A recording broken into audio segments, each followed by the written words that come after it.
जय श्री राम। आप सभी का एक बार फिर से स्वागत है मेरे आज के ब्लॉग में। और आज हमारी ट्रिप का है सेकेंड डे और आज हम जाने वाली दक्षिणेश्वर माँ काली के मंदिर में है। तो आइए चलना शुरू करते हैं।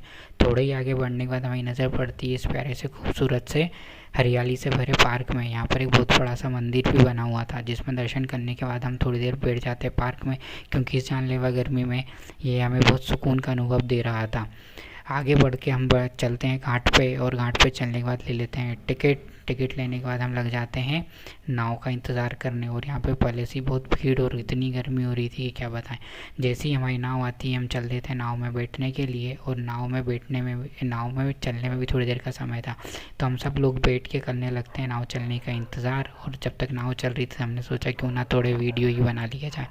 वीडियो बनाने के बाद कुछ देर ही बाद यहाँ से चलना शुरू करती है नाव। और नाव चलने के बाद हमारी नज़र पड़ती है हमारे आश्रम के बने हुए बहुत प्यारे और खूबसूरत से मंदिरों में, जो कि बहुत प्यारे दिखाई दे रहे थे। कम से कम 20 मिनट का सफ़र तय करने के बाद फाइनली हम पहुंच जाते हैं दक्षिणेश्वर घाट पर। और यहाँ पर पहले से लोग कर रहे थे नाव आने का इंतज़ार। खैर हम अभी नहीं छोड़ के बढ़ते हैं आगे। और आगे बढ़ने के बाद हमें याद आता है कि हम एक बार देख लें कि हमारे कुछ लोग पीछे छूटे, यानी छूटे क्योंकि हमारे साथ वालों को पीछे छूटने की बहुत आदत है। हमारे लगभग सभी लोग आ गए थे, तो हम चलते हैं मंदिर की ओर। और कुछ देर सफ़र तय करने के बाद फाइनली हम पहुंच जाते हैं माँ काली के मंदिर में। मंदिर में जैसे ही प्रवेश करते हैं तो हमें पता चलता है कि मंदिर में कुछ भी ले जाना अलाउ नहीं था, पर्स मोबाइल कुछ भी नहीं। तो हम थोड़ी देर इधर उधर ढूंढने लगते हैं एक छोटा सा कोना, ताकि हम हमारा सामान रख के मंदिर में प्रवेश कर सकें।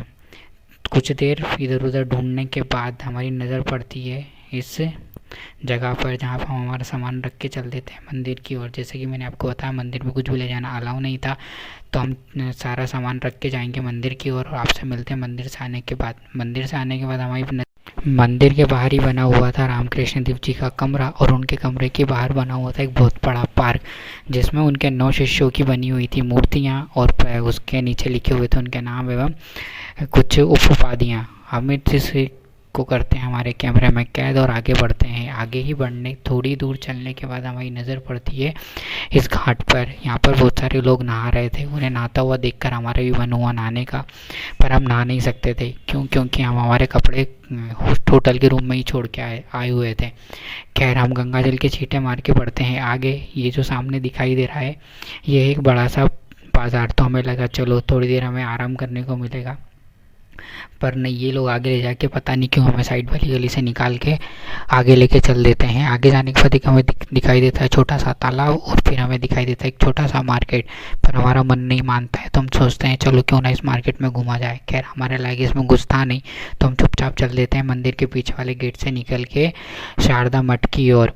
और लगभग 4 किलोमीटर पैदल चलने के बाद फाइनली हम पहुंच जाते हैं शारदा मठ के गेट पर। यहाँ पर जो भी कार्यकर्ता एवं साधु हैं वो सारी महिलाएं ही हैं। और यहाँ पर भी कैमरा एवं वीडियोग्राफी अलाउ नहीं थी। खैर मैंने फिर भी एक छोटा सा वीडियो बना ही लिया, क्योंकि मुझे यहाँ देखने वाला कोई नहीं था। और जैसे ही मैं आगे बढ़ता हूँ मेरी नज़र पड़ती है इस खूबसूरत से मंदिर पर। और इस मंदिर के दर्शन करने के बाद हम चल देते हैं फाइनली खाना खाने, क्योंकि हमारा खाना खाने का समय हो रहा था। और हम चलते हैं हमारे रूम की ओर। रूम में चलने के बाद हम फटाफट करते हैं रूम के अंदर प्रवेश। और रूम में प्रवेश करने के बाद फटाफट उतारते हैं हमारे बैग वगैरह। उतारने के बाद थोड़ी देर रिलैक्स होने के बाद फाइनली हम पहुंच जाते हैं खाने की टेबल पे। खाने की टेबल पे पहुंचते ही भाई साहब तो ऐसा पानी पी रहे थे जैसे ने साल भर से पानी नहीं पिया हो। खैर छोड़िए इनको, हम हमारे बदल देते हैं टेबल। और टेबल बदलने के बाद देखते हैं तो ये लेडीज़ें लगी हुई थी अपनी ही गॉसिप करने पे। खैर हम तो कर रहे थे इंतज़ार खाने का। और खाना खाने के बाद हम कर लेते हैं थोड़ी देर आराम करने के बाद बच जाते हैं शाम के 5। और शाम के 5 बजे हम उठ के चल देते हैं आश्रम की ओर। और हम शाम को आज विज़िट करने वाले थे विवेकानंद यूनिवर्सिटी, जो कि आप इस वीडियो में देख ही सकते हैं। बहुत बड़ी यूनिवर्सिटी है। और यूनिवर्सिटी के जस्ट सामने ही बना हुआ है हॉस्टल, जिसमें बच्चे बाहर से आके करते हैं पढ़ाई। शाम के 6 बजे हम चलते हैं बंगाल मार्केट में। कुछ देर बहस करने के बाद हम बैठ जाते हैं ऑटो में। और ऑटो में बैठने के बाद फाइनली हम 4 किलोमीटर का सफ़र तय करके पहुंच जाते हैं बंगाल मार्केट में खैर कुछ खरीदने लायक तो कुछ था नहीं, और इन मैडम को अपने बेटे के लिए खरीदना था एक कुर्ता।